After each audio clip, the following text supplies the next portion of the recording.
రాష్ట్రంలో ఎంత ఆర్థిక ఇబ్బందులున్నా ప్రతి నెల 1వ తారీఖు పెన్షన్ ఇచ్చే కార్యక్రమం తప్పనిసరిగా అమలు చేయడం జరుగుతుంది.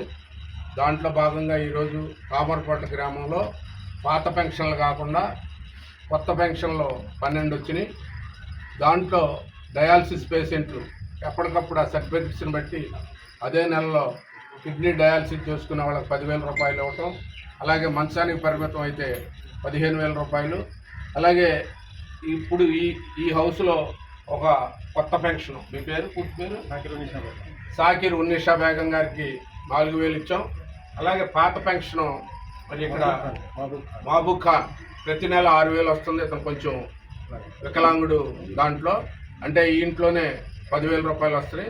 అలాగే రాష్ట్రం అంతా కూడా ప్రతి 1వ తారీఖుని 12 గంటలకల్లా పెన్షనర్స్ అందరికీ కూడా ఇచ్చే కార్యక్రమం తెలుగుదేశం పార్టీ కార్యకర్తలతోటి అక్కడ ఉన్న ప్రజాప్రతినిధులతోటి ఏర్పాటు చేయడం జరిగింది. అలాగే ముఖ్యమంత్రి గారు కూడా ప్రతి 1వ తారీఖు ఏదో ఒక జిల్లాలోకి వెళ్ళి ఒక కాన్స్టిట్యున్సీలో పెన్షన్ కార్యక్రమం ఇవ్వటం జరుగుతుంది.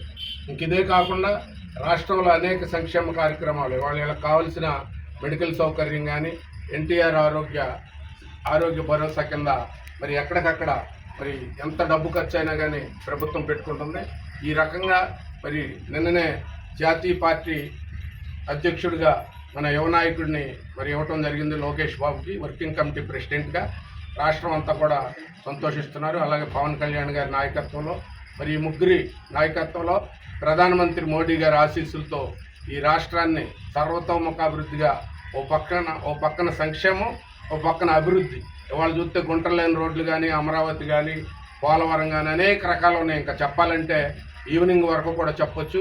ఇన్ని మంచి కార్యక్రమాలు చేస్తున్న మన ముఖ్యమంత్రి గారు చంద్రబాబు నాయుడు గారికి ఆ భగవంతుడు మంచి ఆరోగ్యం ఇచ్చి ఇంకా మరింత అభివృద్ధి చేయాలని, ఈ ప్రజలందరూ వారికి తోడుగా ఉంటారని మరి ప్రత్యేకంగా ధన్యవాదాలు తెలియజేయడం జరుగుతుంది.